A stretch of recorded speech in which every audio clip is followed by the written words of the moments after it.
Hey guys, I'm recording on Zoom because Zoom is a lot lower data density per second than the way I have my OBS set up. I set my OBS up to coincide with my GoPro. And your GoPro, when you're recording at 4K or 5K, then the bit rate's just really high, and so it's just less data for me to upload on a YouTube video. So the picture isn't as good, but you know, I like the way that I can put backgrounds on my Zoom videos. I don't know.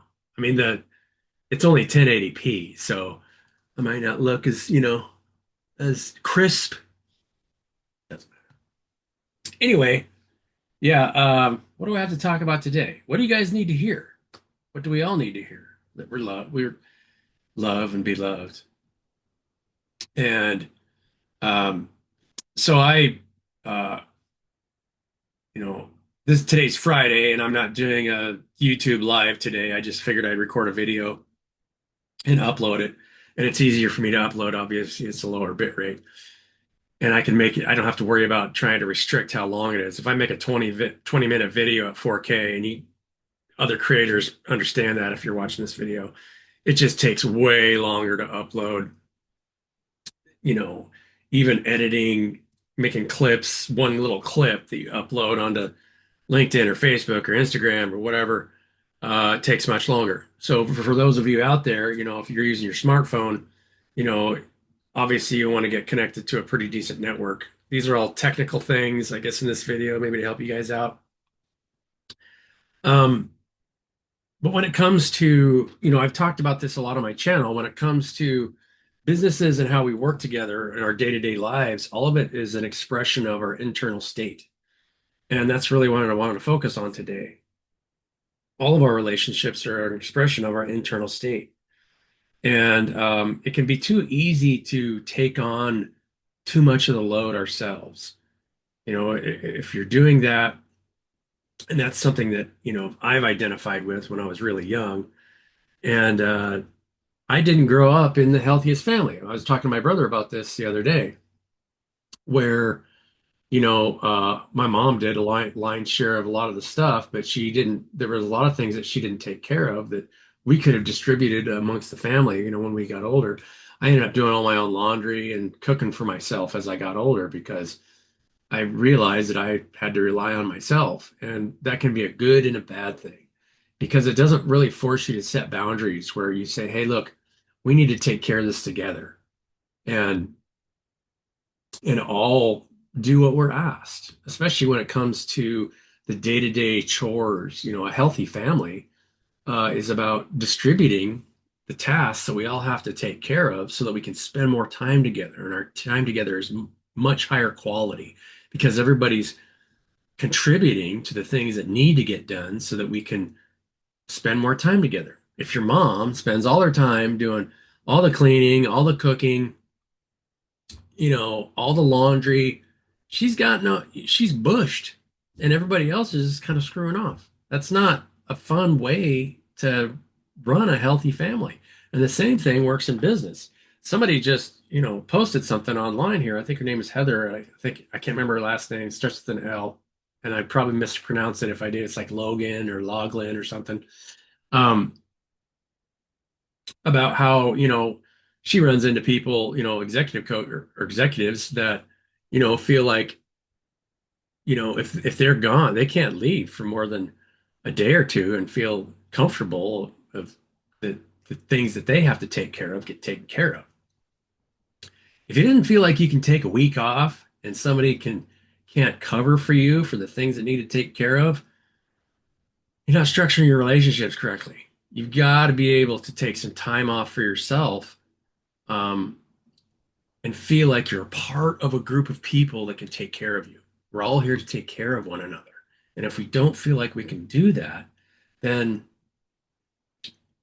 it usually means that we're telling the world that we can do this, but we won't do that, which isn't healthy. In a balanced community, everybody takes on their share of what needs to be done so that you can spend more time using your imagination and creating something new, mostly to not need to have to take care of those things in the past. I mean, AI has shown us that AI is a tool that can take care of a lot of things automated in the background that we don't have to actually physically do anymore. It's the same, people have talked about it, but it's the same progression that we had from the typewriter to the computer. When we had a typewriter, we had to keep logs and logs and logs of paperwork all day long. But now we can just store it online and it's more easily, readily accessible. All we got to do is just organize our files on our computer so that we personally have easier access to it. We're even creating AI models that can access all the data from, your personal drives to make sure Microsoft's already integrated it. So you just have a search bar and you just hit search and it'll pull up wherever that file, a keyword that'll pull up all the information in a file that you have on your stored drive. Google has the same thing for anything that's stored online or any of the other storage programs. But the point is that we all want to share on the load. And when we're creating any business is a group of people that's moving product to consumer. Doesn't matter what that product is, it could be a service.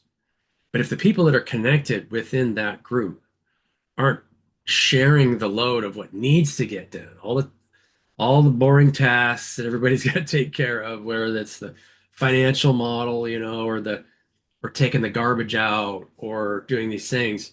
And if we try to define roles and not teach each other how to take care of each part, usually it means that somebody wants an unequal share of what's going on, the proceeds of providing that profit to whatever consumer is consuming it, which results in the destructive business models we have today. I'm taking care of the financial model, which means I can pay myself more money than anybody else. It's not a healthy way to look at it. There isn't one task that is less important than any other task, which is true. It's not less important to take out the garbage in the community than it is to provide power for the community or to build the housing for the community. Those are all good roles. But for some reason, this world has decided that each one of those positions has a certain level of value. And it's more valuable to get out of those positions in our current state than to stay in them. The actual people that take care of our basic needs are making less money than the people that aren't. And that's true. It's totally self-destructive. And that's why empires collapse. I mean, that's the pretty much the root cause. Because in order to keep from having to do those jobs, you have to keep creating infrastructures and selling BS to make sure that you have to keep people in a fear anxiety state to make sure that they don't figure out, hey, why are we all doing all the work for you and you're just sitting there telling us what you're doing, but it's not really anything constructive, just coming up with new control mechanisms to make sure that we comply. Not healthy, very spiritually poor, I guess you could say. And it's no different in modern business structure. Now, I'm not here to sit there and complain too much about it. It's just a symptom of the internal state. And it's because we judge one another poorly. You know, in order to function healthily, you've really got to believe in one another and pick each other up and heal each other, help heal each other from the inside out. Because all of us exist right here. Everything that you see out there exists right here at your center.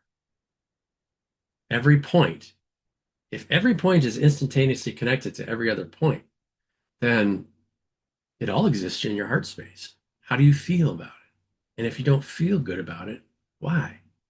It doesn't know about itself. It doesn't understand that it's connected to everything else. And so it creates judgments in the mind that has to pull from this. But why are you trying to pull from this out here if it already exists right here? And so when you understand that, it becomes much easier just to let go of all that pain of everything that out there that's feeling that way. It's really easy to carry pain that was projected on you from a lower sense of being or a lower emotional state. I know Because I mean, you know, very easy. It gets telegraphed in everything that we see. Everything's going through an identity crisis because it doesn't understand itself. If you are literally expressing yourself in everything that you are ever experience, how can you be in conflict with it? It doesn't know about itself. So the only way that you can teach it and then just allow it to go through whatever suffering it needs to until it understands it. Love it unconditionally, accept it where it's at. But then when you connect with it and when you're speaking to parts of yourself, let it know how much you care about it, how much you love it, because it is you. It just may not understand that. If your idea and sense of self is just the vessel that you see in the mirror, then you'll always be in conflict with yourself. You have to be able to see yourself in everybody. I mean, it gets a lot easier when you see, how much I mean, me personally, I've had been totally conflicted with myself in different ways in different times. And so, there's it falls into very deep psychology. And if you ever fall out of that role of who you are, it can be easy to try and compare yourself and say, well, this is what I have to offer. What do you have to offer? But that's not true. Growth is always happening. And so the state of growth that I'm at now will hopefully not be the same for the rest of the future. It's impossible to judge myself on any singular state because it's constantly changing. It's constantly growing. So can you look at everybody like that, that it's just a growing state of awareness, and there's no way that you can judge it in because to judge it, it actually locks it into a state which it's not in. Probably hasn't been in for a while, especially if you're judging from something that a part of yourself said in the past, because it's a part of you. Always think of somebody as a part of you and then try to balance the load. And if they have a hard time helping you balance the load, lift them up, teach them. Say, hey, look, this is how you do this. There's lots of things that I don't know how to do that I appreciate when people teach me how to do. But understanding that, it forces a lot of us to feel like we have to learn everything for ourselves. And even especially in the business community, when it comes to the entrepreneurial community, everyone feels like if you're a single entrepreneur and you haven't figured out how to create a group of people that can share tasks, that can learn together, then it always feels like you have to do everything by yourself. Love you guys. I hope this message connects with you guys. It's just something that the world is going through right now, and it breaks apart. The organism kind of breaks apart before it can learn how to grow back together again. And there are small little co-ops probably forming in a lot of different places, and people trying to figure out how they can work together. But the real currency is love and acceptance, and then infinite creative potential in the grounded state where you don't have to worry about any kind of pain that somebody was projecting in the past or something that maybe happened to you in the past that maybe made you feel bad. There's no reason to dwell on it. For one thing, it's in the past. It's not even real. You're just bringing the past in the present. And if you're worried about it repeating itself in the future, you're just creating a concept of what might happen and grounding it here in the present. Why would we do that? The best thing we can do is be open to infinite possibilities in the present moment and create from the present moment. Surrender to one another and surrender to that process, and then we can create anything together. Absolutely anything. We already have the tools, but everybody's trying to sell the same thing. It's not really going anywhere without anybody working together, if that makes sense. Yeah. So, love you guys. Have a great day, and I'll catch you on the next one. Have a great day. Bye.